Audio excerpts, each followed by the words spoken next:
Ade Setiawan, Mbah Nun mendengar ulasan Mbah Nun di YouTube mendekati Tuhan dengan filsafat. Saya teringat pernah mengucapkan ke seorang sahabat bahwa saya tidak berani lagi merencanakan atau merumuskan suatu hal yang saya yakini akan berhasil, karena kenyataannya tidak sesuai harapan, terutama di bidang ekonomi. Saat ini saya hanya mengikuti setiap harinya dan memutuskan hal-hal kecil yang saya anggap baik sesuai kemampuan. Pertanyaan saya, apakah ketidakberanian saya ini adalah normal karena ketidaktahuan saya atau penakut dan tidak punya kegigihan? Ya oke. Ya Irakmarem ya. Jadi saya kembali ke apa yang pernah saya omongkan mengenai 3 langit yang ditempuh oleh manusia. Jadi langit pertama itu hidupnya manusia tiap hari itu kan ingin punya rencana, terus punya harapan, berharap. Terus harapan tuh ada yang lemah, halusinasi, mimpi atau apa, fantasi ya. Nah, kalau fantasi ini kan tidak bisa kemana-mana, tapi kalau itu harapan yang dikerjakan dengan amal soleh dan kerja keras, kan dia akan sampai ke langit 2 yang namanya, oh ini saya sudah lakukan semua ini kok, semua persyaratan sudah saya penuhi, maka saya punya keyakinan bahwa ini akan bermanfaat, bahwa ini akan laku, bahwa ini akan dipakai orang dan seterusnya. Nah, di langit kedua adalah langit keyakinan. Nah, mungkin keyakinan kita tidak tepat sehingga harapan kita ternyata tidak terwujud. Tidak bisa mencapai langit 3. Langit ketiga adalah langit kepastian.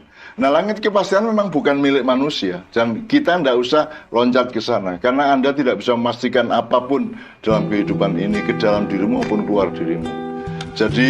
Jadi langit ketiga ini milik Allah dan itu otoritas Allah, kuasa Allah. La haula wala quwata illa billah, tidak bi yang lain-lain. Tetapi juga kita jangan lantas tidak berani ke langit keyakinan.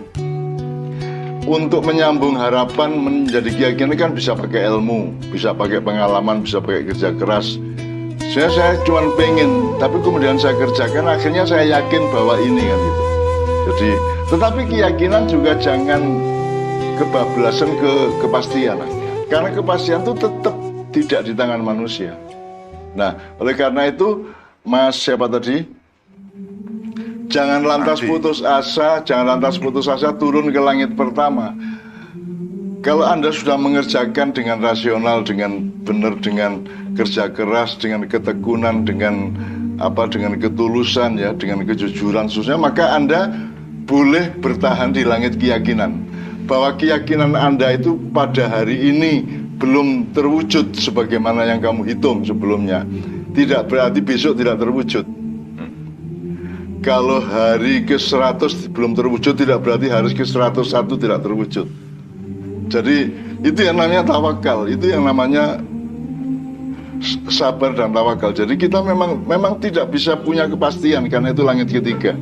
Tapi kita tidak boleh lantas blendrek terus kita terjatuh, terkapar di langit pertama yang hanya bisa berangan-angan sehingga terus tidak berani berinisiatif untuk gini, untuk gitu.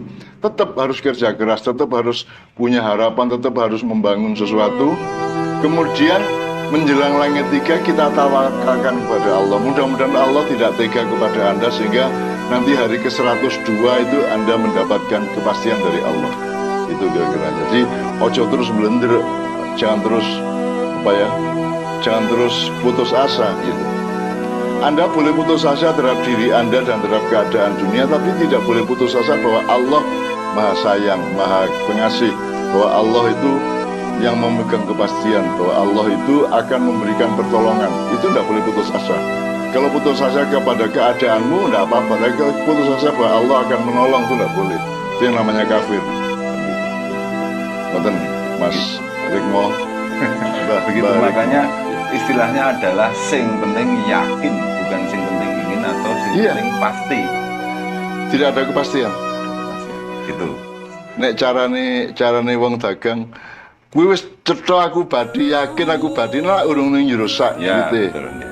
Belum masuk saku. Nah, yang masukkan uang ke saku itu Allah. Kita tidak bisa memastikan bahwa uang itu akan kita saku. Kita hanya meyakini. Jadi tolong belajar beda antara keyakinan dengan kepastian. Jangan keyakinan bablas dengan kepastian. Terus nanti kalau Anda kecewa, Anda blender, turun, jatuh ke angan-angan.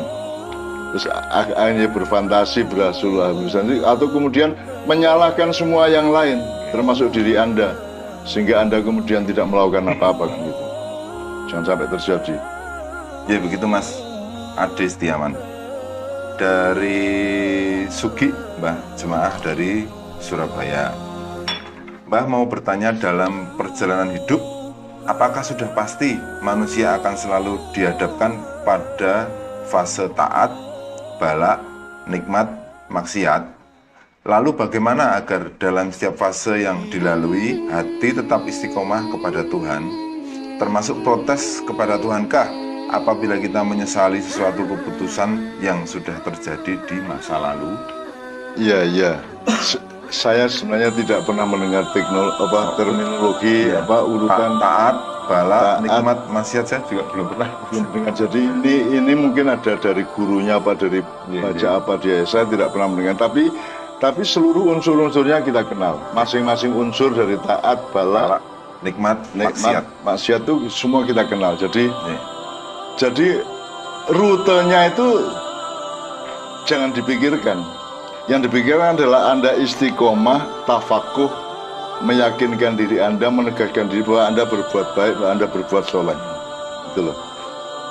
Nanti hidup ini ada dinamika, ada dialektika, ada romantika, ada macam-macam yang membuat kadang-kadang kita terpeleset maksiat, kadang-kadang kita terpeleset untuk laknat, kadang-kadang apa gitu ya. Nah, makanya kita istiqomah terus, gitu ya.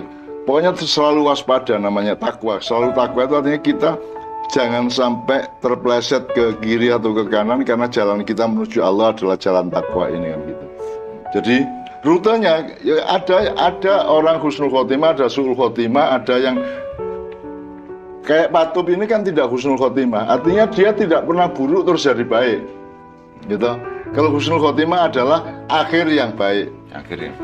Su'ul khotimah akhir yang buruk. Nah, Patub kan kapan buruknya Patub? Kapan saya buruk? Gitu.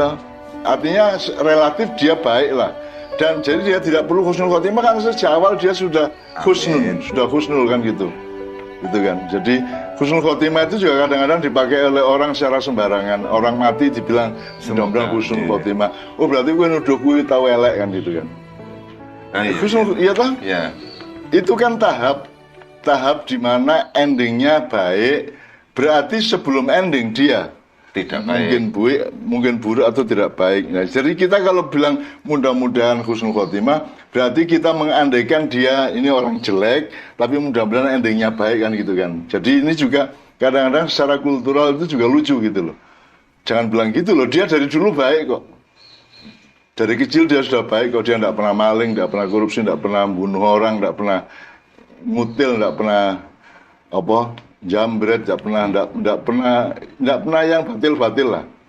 Meskipun tidak bersih seperti Nabi gitu ya, tapi pokoknya tetap relatif baik lah dari awal sampai akhir, sehingga dia bukan husnul khotimah, husnul hayat. Dia mah hidupnya baik sepanjang hidupnya. Gitu ya. Meskipun tidak kualitas baiknya tidak seperti Nabi atau para aulia gitu ya. Tapi pokoknya relatif baik. Jadi saya nanti kalau ada teman kita meninggal, tidak usah bilang semoga husnul khotimah, sebab di balik itu ada tujuan bahwa dia dulu pernah berbuat buruk dan seterusnya kan gitu. Termasuk protes kepada Tuhankah apabila kita menyesali suatu keputusan atau keburukan yang sudah terjadi di masa lalu? Kok protes kepada Tuhan gimana? Itu yang disuruh Tuhan, itu yang disebut taubat, ya toh? Oh iya. Baik toh, itu justru yang seharusnya dilakukan oleh manusia, menyesali yang buruk-buruk dari yang hari kemarin, terus sekarang taubatan nasuha, dari taubat yang total, taubat yang abadi, yang gitu kan, taubat yang daim, gitu, taubat yang terus menerus, itu yang konstan, gitu loh. Bukan kok dimarahi Allah gimana lu? Ya kan justru harus menyesali apa yang buruk-buruk yang kita lakukan kemarin kan gitu. Kok malah dimarahi Allah. Ini pertanyaan ini lahir dari konsep berpikir yang saya juga tidak paham. Kok pertanyaannya kayak gitu? Menyesali kesalahan kok dimarahi Allah itu gimana? Iya, iya. Ya justru menurut saya, menurut Allah kamu harus menyesali kesalahan kamu. Harus tobat. Ya, harus Ya. tobat yang gitu. Begitu. Oke.